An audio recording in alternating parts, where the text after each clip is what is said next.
네, 안녕하세요. 저 2014년도 3회차 기출문제 풀어보도록 하겠습니다. 자, 우리 교재 165페이지입니다. 자, 1번. 다음은 한국 직업 전망에 수록된 직업 중 무엇에 관한 설명인가? 병원의 의사를 도와 질병의 원인을 연구하고 질병의 예방과 치료를 위해 혈액이나 소변, 조직 등 인체로부터 추출된 검사물을 다양한 의학적 검사법을 통해 분석하는 업무를 담당하는 사람이다. 예.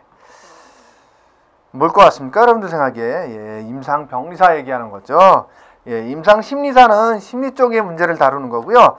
방사선사는 뭐예요? 말 그대로 엑스레이 촬영이나 이런 걸 하시는 분들이고, 응급구조사는 병원에서 뭐 그 질병과 관련된 연구를 하는 그런 사람들은 아니잖아요. 그죠? 여러분들 상식적으로 생각해도 이건 뭐 2번 임상병리사라는 걸 아실 수 있을 겁니다. 그 다음에 다음 중 국가 공인 민간 자격은, 예, 국가에서 공인해주는 민간 자격증도 있습니다. 이거는 ITQ를 얘기하는 거예요. 나머지는 국가 공인 민간 자격은 아니에요. 민간 자격은 맞는데 국가 공인은 아니다라는 거죠. 요거 하나 알아두시고, 그 다음에 3번 경제활동 인구조사에서 종사상 지위로 고용계약 기간이 1개월 미만인 임금근로자를 뭐라 부르느냐? 예, 일용근로자라고 부른다. 1개월 미만의 근로계약을 체결한 사람들을 주로 일용근로자라고 부른다라는 거죠. 다음 4번 고용안정사업 중 고용촉진지원에 해당하지 않는 것은, 예, 이게 조금 헷갈릴 수 있죠, 여러분들. 교재 한번 80페이지를 보세요. 그러면 예, 고용 창출이라는 부분이 있고요. 그 다음에 고용 유지 혹은 안정이라는 부분이에요. 그 다음에 고용 촉진이라는 게 있죠. 예, 이 세 가지를 갖고 좀 헷갈리는데, 자, 우리 교재 80페이지를 한번 볼까요? 어떤 내용들이 정리가 되어 있었을까요? 예, 고용 창출에는 일자리 함께하기라든가 혹은 시간 선택제 일자리라든가 고용 환경 개선 지원금이라든가, 그 다음에 중소기업 전문 인력 채용 지원이라든가 이런 것들이 있었죠. 예, 전문 인력 채용 지원, 그 다음에 유망 창업기업 지원 사업 이런 것들이 있었고, 고용 유지에는 고용 유지 지원금 사업이 있었고, 무급, 휴업, 휴직 고용 유지 지원금 이런 부분들이 있었죠. 그 다음에 고용 창출에는 고용 촉진 지원 사업, 그 다음에 고령자 고용 연장 지원 사업, 임금 피크제 지원 사업, 출산 육아기 고용 안정 지원 사업, 60세 이상 고령자 고용 연장 지원 사업 이런 부분들이 있었죠. 자, 그럼 다시 문제로 돌아갈게요. 165페이지 문제를 보면 고용 안정 사업 중 고용 촉진 지원에 해당하지 않는 것은 고용 촉진, 예, 여기에 해당하지 않는 걸 물어봤죠. 그럼 뭘까요? 예, 지금 하나 보이네요. 농업 유망 창업기업 고용 지원금, 요게 여기에 속했던 거죠. 예, 유망 창업기업 지원 사업이 있었죠. 여기 유망 창업기업 지원 사업도 고용 창출에 해당했던 거죠. 예, 그래서 고용 촉진이 아니고 고용 창출에 해당했던 겁니다. 여기에. 예. 그다음에 5번 한국 직업사전의 사물과 관련된 기능 중 다음에 설명하는 것은, 사실 직무 기능 중 각각에 대해서 이렇게 물어보는 게 사실은 제일 어려운 문제일 수 있어요. 그래서 사실은 안 나오길 기대하는 게 제일 좋은데 나온다면 어쩔 수 없는 거죠. 사실은 이 DPT 관련된 것들 각각에 대해서 그 수준 각각에 대해서 물어보면 상당히 어려워요. 사실 이걸 다 외울 수가 없거든요. 자, 우리 교재 31페이지 한번 펴보시겠습니다. 예. 30페이지부터 31페이지가 이제 그 DPT에 관련된 것들인데, 가장 어려운 게 또 그 중에 하나가 사물이에요. 사물. 여러분들이 주로 이공계통 혹은 현장에서 일하시는 분들 아닌 이상은 사물과 관련돼서 일을 할 일이 그렇게 많지가 않아요. 그러다 보니까 이것에 대한 설명이 제일 어려워요. 자, 어쨌든 31페이지에 나오는 것들을 나중에 한번 다시 보시고요. 자, 교재로 돌아오면 신체 부위, 수공구 또는 특수 장치를 사용하여 기계, 장비, 물건 또는 원료 등을 정리, 운반 처리한다. 정확도 달성 및 적합한 공구, 장비, 원료를 선정하는데 판단력은 요구되지 않는다. 예, 여기 가장 중요한 단어는 판단력은 요구되지 않는데, 그러니까 크게 어떤 본인의 능력이 필요한 게 아니고 힘만 쓰면 되는 거예요. 도구 갖고. 그죠? 그럼 뭐예요? 단순 작업에 속하는 거죠. 그래서 나머지 제어 조작이나 운전, 수동 조작에 관련된 것들은 우리 교재 31페이지를 좀 참조해 주시길 바랍니다. 다음 6번 국가직무능력 표준에 대한 설명과 가장 거리가 먼 것은 NCS죠. 1번 능력 단위 요소는 적용 범위와 작업 상황으로 구성된다. 예, 그건 아니고요. 능력 단위 요소는 뭘로 구성되느냐면 수행 준거와 지식, 기술, 태도 이 세 가지. 그래서 두 가지, 크게 보면 두 가지로 이렇게 구성된다라는 능력 단위 요소는. 그래서 적용 범위와 작업 상황으로 구성된다라는 건 아닙니다. 그 다음에 2번 직무의 하위 구성 요소는 능력 단위다 맞고요. 직무 능력 표준이란 직무를 수행하기 위하여 요구되는 지식과 기술과 소양 등의 내용을 국가가 산업 부문별 수준별로 체계화한 것이다. 이것도 맞는 얘기고요. 능력 단위별로 평가 지침과 직업 기초 능력을 규정한다. 예, 이것도 맞는 얘기입니다. 예. 그 다음에 7번 직업 정보를 수집 제공할 경우에 고려해야 할 사항과 가장 거리가 먼 것은 첫 번째 정확한 목표를 가지고 계획적으로 수립한다. 맞죠? 최신의 자료를 수집하고 자료를 수집할 때 출처와 일자를 기록하고 직업 정보는 전문성이 있으므로 전문 용어를 사용하여 제공한다. 예, 그건 아니죠. 분석할 때는 전문적으로 분석하지만 가공하거나 제공할 때는 일반인들이 보기 쉽게 제공해야 되기 때문에 전문 용어 사용해서 제공하는 건 아닙니다. 예, 그래서 7번의 정답은 4번이고요. 그 다음에 8번 다음 중 실업급여를 받을 수 없는 경우는 예, 실업급여 받을 수 없는 경우는 딱 두 가지라고 제가 말씀드렸습니다. 그 외의 것들은 웬만하면 다 받습니다. 그래서 첫 번째는 자원퇴사, 두 번째는 중대 귀책사유에 의한 퇴사. 자원퇴사라는 것은 본인이 알아서 퇴사하는 거예요. 뭐 사업하기 위해서 아유 나 이거 그만하고 사업할래. 혹은 뭐 작은 아버지가 자기 회사에 와서 일하래요. 그래서 퇴사. 아니면 친구가 말하는데 자기네 회사 좋으니까 자기네 회사로 돌아오래. 뭐 이런 식으로 회사를 옮기거나 사업하기 위하거나 어쨌든 본인이 알아서 퇴사하는 거 이런 건 못 받고요. 두 번째 중대 귀책사유. 회사에 너무나 큰 잘못을 저질렀어. 그래서 나오게 되는 경우. 그 두 가지는 실업급여를 받을 수 없다. 예, 그럼 뭡니까? 8번의 정답은 그렇죠. 1번.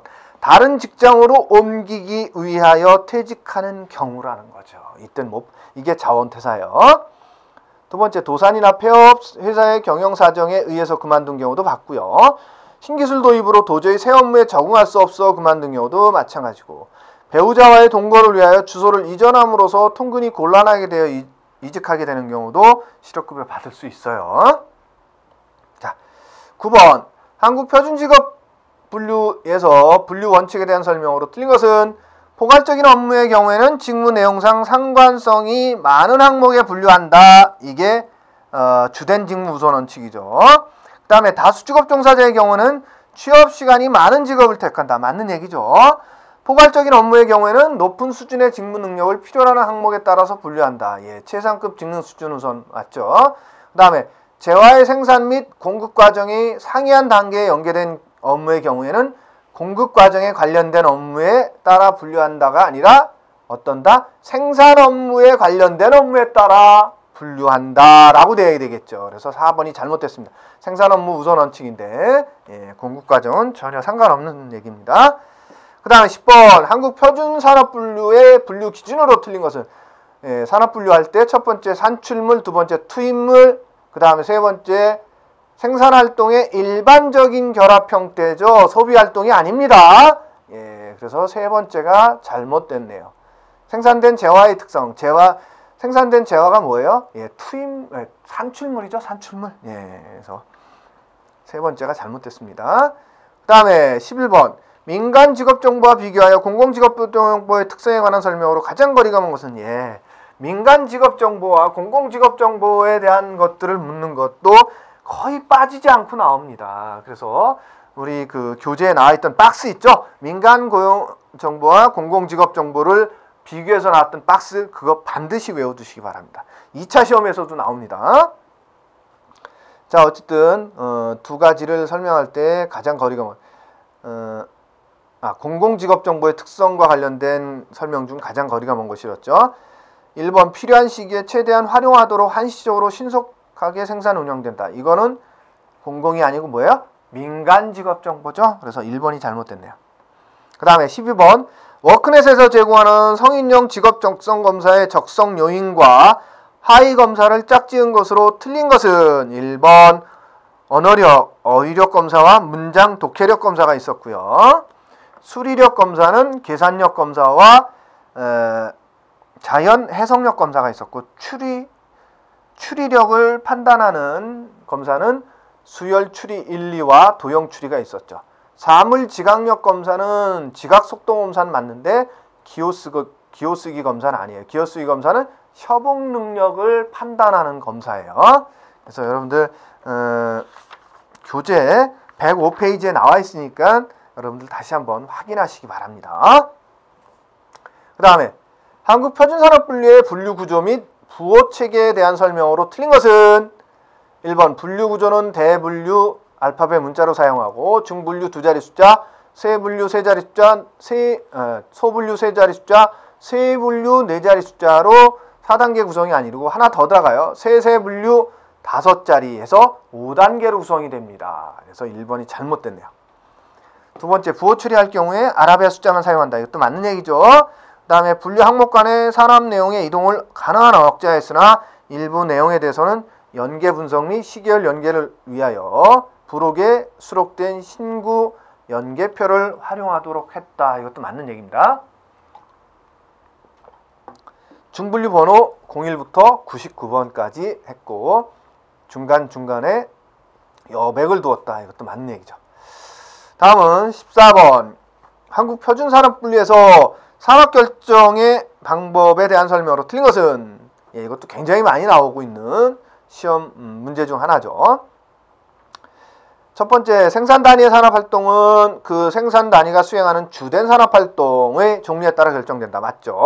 주된 산업활동은 산출물에 대한 부가가치 크기에 따라 결정해야 하나 부가가치 결정이 어려울 때는 산출액에 의해서 결정한다. 이것도 맞죠?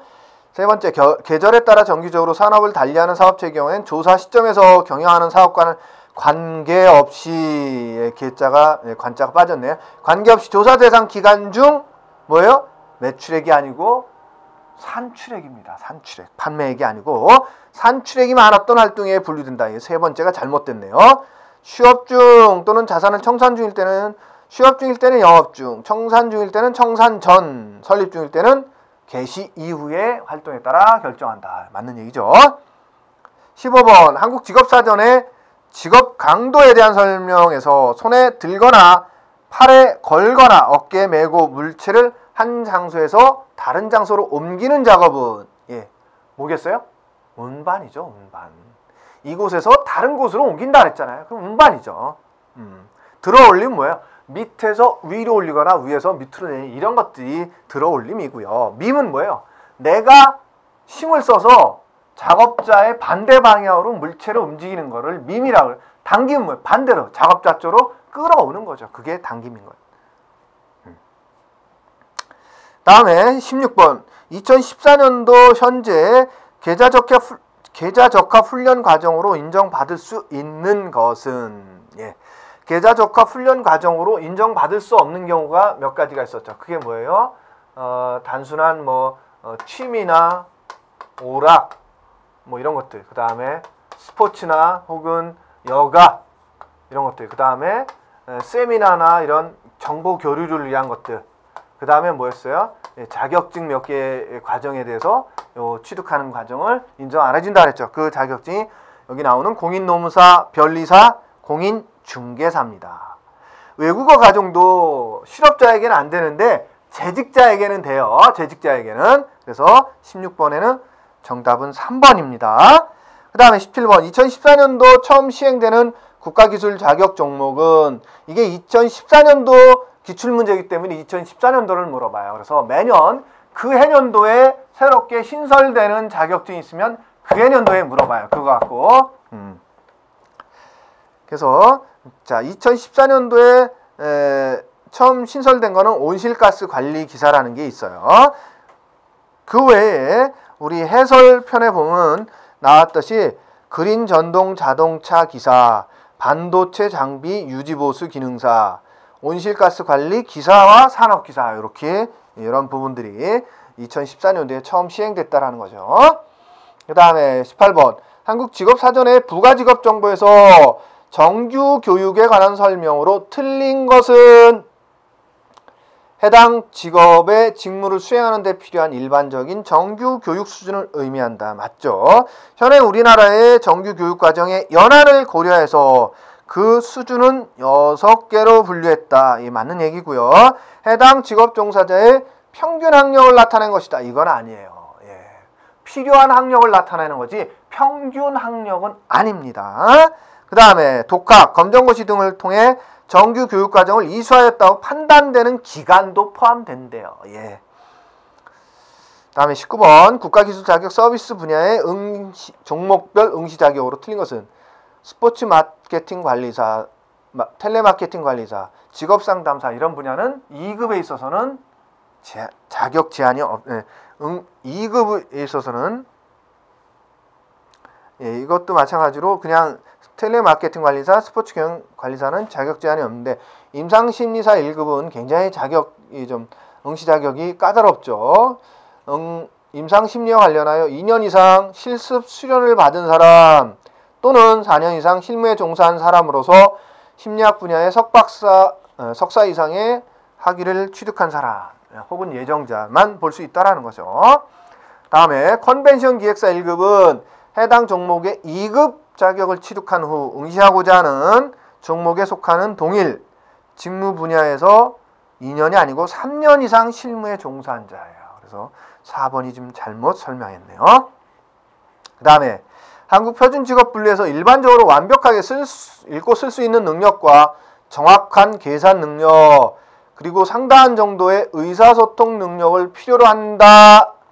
예, 직능 수준에 관련된 부분이었어요. 자, 우리 교재 52페이지로 건너가 보겠습니다. 52페이지에 보면 예, 직능 수준에 관련된 얘기들이 나오죠. 제1 직능 수준은 뭐예요? 예, 그냥 일반적으로 단순하고 반복적이기 때문에 육체적인 힘을 요함되고 그 다음에 최소한의 문자 이해와 수리적 사고 능력이 요구되는 간단한 직무 교육으로 누구나 수행할 수 있다 그랬죠. 그 다음에 제2 직능 수준은 일반적으로 완벽하게 읽고 쓸 수 있는 능력과 정확한 계산 능력 그리고 상당한 정도의 의사소통 능력이 필요하대요. 그 다음에 그럼 좀 전에 우리 그 지문에서 얘기한 게 이거죠. 제2 직능이었던 거죠. 자, 이 제2 직능 수준은 어느 교육을 받는다? 중등교육 받으면 되는 거죠. 제1 직능은 초등교육이었던 거죠. 자, 지금 우리 교재에 시험 문제에 나왔던 거 외에 그렇게 직무 수행 능력을 물어보기도 하지만 직능 수준과 정규 교육과 그 다음에 직무 능력, 능력 그 다음에 한국 표준 직업분류 분류의 대분류와의 연계 이걸 물어보죠. 요거는 지금 시험 문제 나왔기 때문에 여러분들이 이걸 정리해 두시고요. 이 외의 것들을 제가 설명하면 제1 직능 수준은 정규교육의 초등교육을 마치면 되고요. 요거는 단순 노무 종사자에 속하는 거죠. 그 다음에 제2 직능 수준은 중등교육을 마쳐야 되는 거고요.